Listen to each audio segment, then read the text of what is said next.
કુલ્ફી નામ સાંભળતા જ બધાના મોઢામાં પાણી આવી જાય છે. જો ઘરે કુલ્ફી બનાવીએ તો ઘરની માત્ર પૌષ્ટિક વસ્તુ જ વપરાય છે, કોઈ પ્રિઝર્વેટિવ નથી હોતા અને બજાર કરતા બહુ જ સસ્તી પડે છે. રીત એકદમ સહેલી છે અને માપ એકદમ ચોક્કસ છે ફ્રેન્ડ્સ. તો એકવાર આ કુલ્ફી ઘરે જરૂર ટ્રાય કરજો, બધાને 100% ભાવશે. વિડીયો પસંદ આવે તો લાઈક આપી રૂપલ્સ ટેસ્ટી ટ્રીટ્સ ને સબસ્ક્રાઇબ જરૂર કરજો. Happy cooking, enjoy eating. Tasty kulfi બનાવવા સૌથી ઇમ્પોર્ટન્ટ છે માપ. તો હું તમને આજે પરફેક્ટ માપ કહું જેથી કુલ્ફી હંમેશા બેસ્ટ બને. 1 લીટર જેટલું ફૂલ ફેટ મિલ્ક છે, તેની સામે આપણે 150 ગ્રામ એટલે કે 3/4 કપ જેટલી ખાંડ લઈએ છીએ. દૂધને તપેલીમાં કાઢી લઈએ. આપણને ખબર છે કે કુલ્ફીનું ટેક્સચર એકદમ ઘાટું અને રબડી જેવું હોય છે, તો તે ટેક્સચર દેવા માટે આપણે એક પ્રોસેસ કરીએ. આપણે માપે જે દૂધ લીધું તેમાંથી 2 ચમચા જેટલું દૂધ કાઢી લઈએ.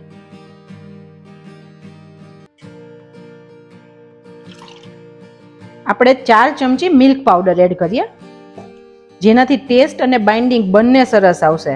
જે ઘટ ક્રીમી ટેક્સચર હોય ને તે મિલ્ક પાવડરથી આવશે. અને તેને ઘટ બનાવવા માટે 2 ચમચી કોર્નસ્ટાર્ચ એડ કરીએ. કોર્નસ્ટાર્ચ ને કોર્નફ્લોર બંને એક જ વસ્તુ છે. બધું આપણે સરસ મિક્સ કરીએ. આ ઠંડા દૂધમાં જ કરવાનું જેથી તે સરસ મિક્સ થઈ જશે. જો દૂધ ગરમ હશે ને તો લમ્સ પડી જશે.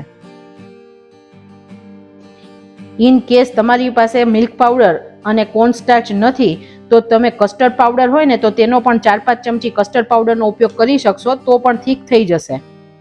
પણ આનો ટેસ્ટ એકદમ મસ્ત આવશે. લમ્સ કાઢતા જઈએ અને સરસ આપણે મિક્સ કરી દઈએ.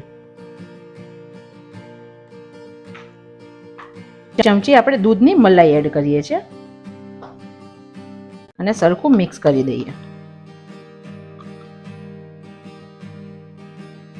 અને તમે જુઓ એકદમ સરસ બધું ઓગળી ગયું છે, બિલકુલ લમ્સ નથી રહ્યા. લમ્સ રહેતા હોય તો તમે આને ગાળી પણ શકો છો. એકદમ સ્મૂથ બેટર તૈયાર થઈ જશે. આને આપણે એક સાઈડ રાખી અને બાકીની પ્રોસીજર કરીએ. જ્યારે આપણે બહાર કુલ્ફી ખાઈએ છીએ ને ત્યારે એક એમાં સ્પેશિયલ કલર હોય છે. તમને લાઇટ પિંક જેવો તેનો કલર દેખાય છે, તો તે કલર શેનાથી આવે છે? તો આપણે તેની પ્રોસીજર કરીએ. અત્યારે આપણે એક નોનસ્ટિક પેન લીધું છે, અથવા તમે જાડા તળિયાવાળી કોઈ પણ કડાઈ લઈ શકો છો. ગેસની ફ્લેમ સ્લો રાખી છે. હવે આપણે જે ખાંડ લીધી હતી તેને આપણે કેરેમલાઇઝ કરવાની છે. ખાંડને આપણે આવી રીતે ગોળ ફેરવીને નાખી દેવાની છે. પાણી કે કશું નાખવાનું નથી. આ ખાંડને આપણે બિલકુલ અત્યારે હલાવવાની નથી. થોડી ઓગળે પછી આપણે તેને હલાવવાની. અત્યારે એમનેમ જ રહેવા દઈએ. હમણાં 1-2 સેકન્ડમાં જ તે થોડી થોડી ઓગળતી થશે. ફ્રેન્ડ્સ, એકદમ સ્પેશિયલ ટ્રીક છે ને આ જ છે. ખાંડ કેરેમલાઇઝ પ્રોપર થવી જોઈએ. જો વધારે પડતી ડાર્ક થઈ જશે ને તો તેમાં કડવાશ લાગશે. તો હું તમને બતાવું તે રીતે પ્રોપર કરશો તો એકદમ પરફેક્ટ કુલ્ફી તૈયાર થશે. અત્યારે ગેસની ફ્લેમ મીડિયમથી સ્લો રાખી છે. બહારથી કુલ્ફી લાવીએ ને તો તેના ઘણા બધા ગેરફાયદા છે, કેમ કે તે લોકો કેવું હાઇજીન મેન્ટેન કરે છે, ઇન્ગ્રીડિયન્ટ્સ કેવા વાપરે છે તેની આપણને ખબર નથી. વળી પ્રિઝર્વેટિવ કે ફૂડ કલર વાપરે છે તેની પણ આપણને ખબર નથી. તો આપણે ઘરે બનાવશું ને તો એકદમ હેલ્ધી તૈયાર થશે. અને બાળકો વધારે પ્રમાણમાં ખાશે ને તો પણ તેમને થ્રોટ ઇન્ફેક્શન ક્યારેય નહીં થાય. અને બજાર કરતા અડધા ભાવમાં તો ઘરે પડે જ છે, તો એકદમ સસ્તી જ પડે છે. થોડી ગરમ થાય પછી આવી રીતે આપણે આને હલાવવાની.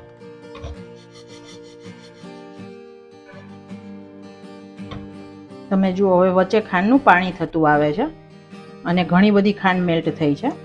આપણે તેને હવે હલાવીએ. ધીરે ધીરે મિક્સ કરવાની.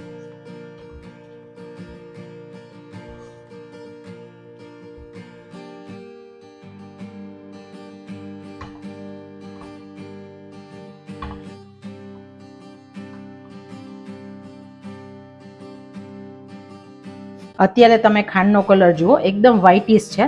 હું તમને બતાવીશ કે ક્યાં સુધી આપણે થવા દેવાનું.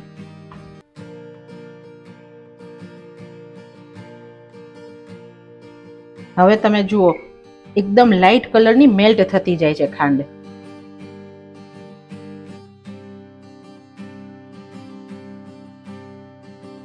ગેસની ફ્લેમ હવે આપણે સ્લો કરી દઈએ.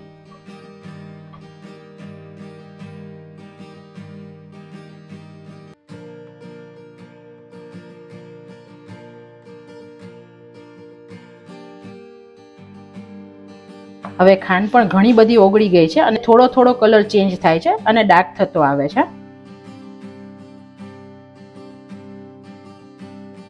આ કેરેમલાઇઝ ખાંડનો કલર અને ટેસ્ટ બંને બહુ સરસ લાગે છે કુલ્ફીમાં.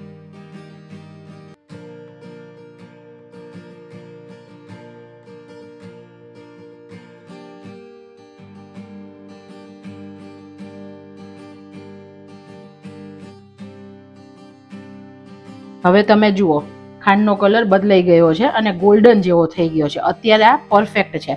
આનાથી વધારે ડાર્ક થશે ને તો પાછળથી તમને કડવાશ લાગશે. હવે આવે છે એકદમ ઇમ્પોર્ટન્ટ સ્ટેપ. થોડું દૂર રહી થોડું દૂધ એડ કરજો, નહીં તો હાથમાં દજાઈ જશે.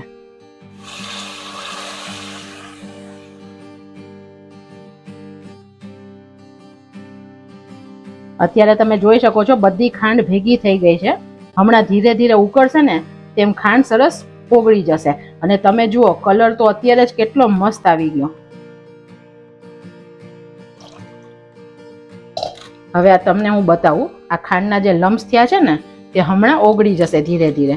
હવે આપણે સ્લો થી મીડિયમ ગેસ ઉપર આપણે તેને ગરમ થવા દઈએ.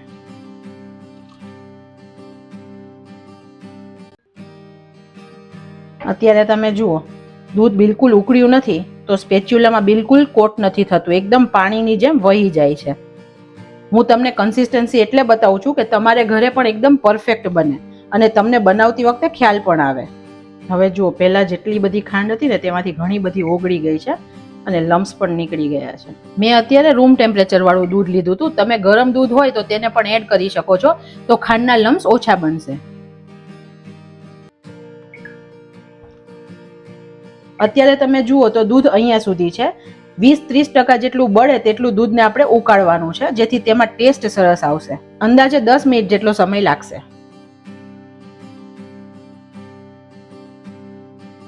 10 મિનિટ જેટલો સમય થઈ ગયો છે. તમે જુઓ પહેલાથી દૂધ ઓછું પણ થઈ ગયું છે ઉકળીને અને કલર પણ એકદમ મસ્ત થઈ ગયો છે. હવે ગેસની ફ્લેમ પહેલા સ્લો કરી દેવાની અને આપણે જે કોર્નફ્લોર અને મિલ્ક પાવડરનું મિશ્રણ બનાવ્યું તે એકવાર હલાવી દેવાનું, કેમ કે તે નીચે બેસી જાય. સરખું મિક્સ કરી દેવાનું અને આ મિશ્રણને આપણે ધીરે ધીરે એડ કરીએ અને નીચે હલાવતા જવાનું, જેથી તેના લમ્સ ના બને.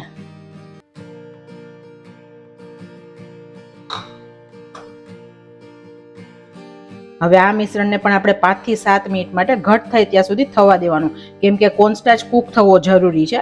મિલ્ક પાવડર તો ભળી જશે પણ કોર્નસ્ટાર્ચને આપણે કાચો નથી રહેવા દેવાનો. મેં અત્યારે કોર્નસ્ટાર્ચ વાપર્યો છે, પણ જો તમારે ફરાળી કુલ્ફી બનાવવી હોય તો તમે મને કોમેન્ટ સેક્શનમાં જણાવી પણ શકો છો.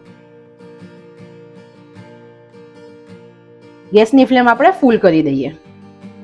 હવે આને ક્યાં સુધી ઉકાળવાનું ને તે તમને બતાવું. અત્યારે તમે જુઓ હજુ સ્પેચ્યુલા પૂરું કોટ નથી થતું, થોડું લિક્વિડ છે. એકદમ સરસ ઘટ થશે અને સ્પેચ્યુલા કોટ થઈ જશે ત્યાં સુધી આપણે કરશું.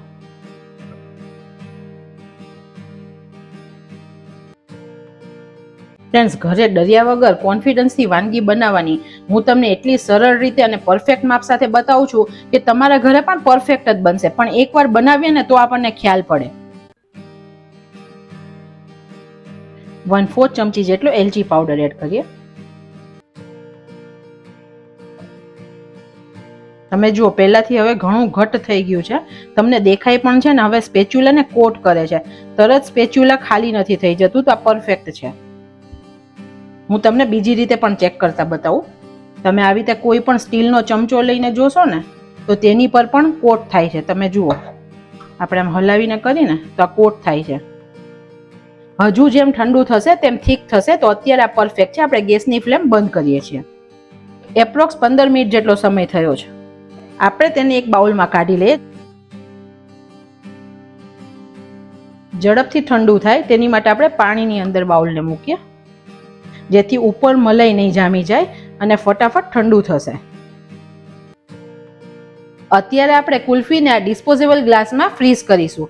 તમે કોઈ પણ કન્ટેનરમાં પણ કરી શકો છો. કુલ્ફી મોલ્ડ હોય તો તમે તેમાં પણ કરી શકો છો.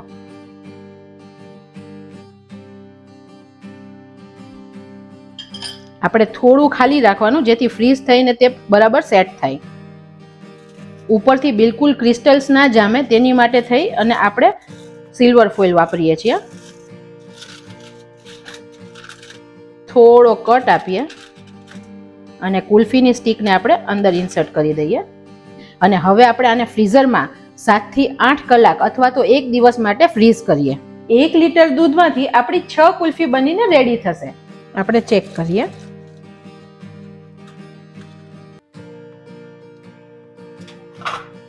તમે જો એકદમ સરસ જામી ગઈ છે.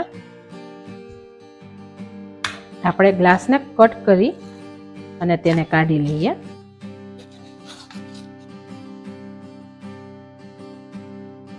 વાવ ફ્રેન્ડ્સ, આપણી એકદમ સરસ જોરદાર કુલ્ફી બનીને રેડી છે.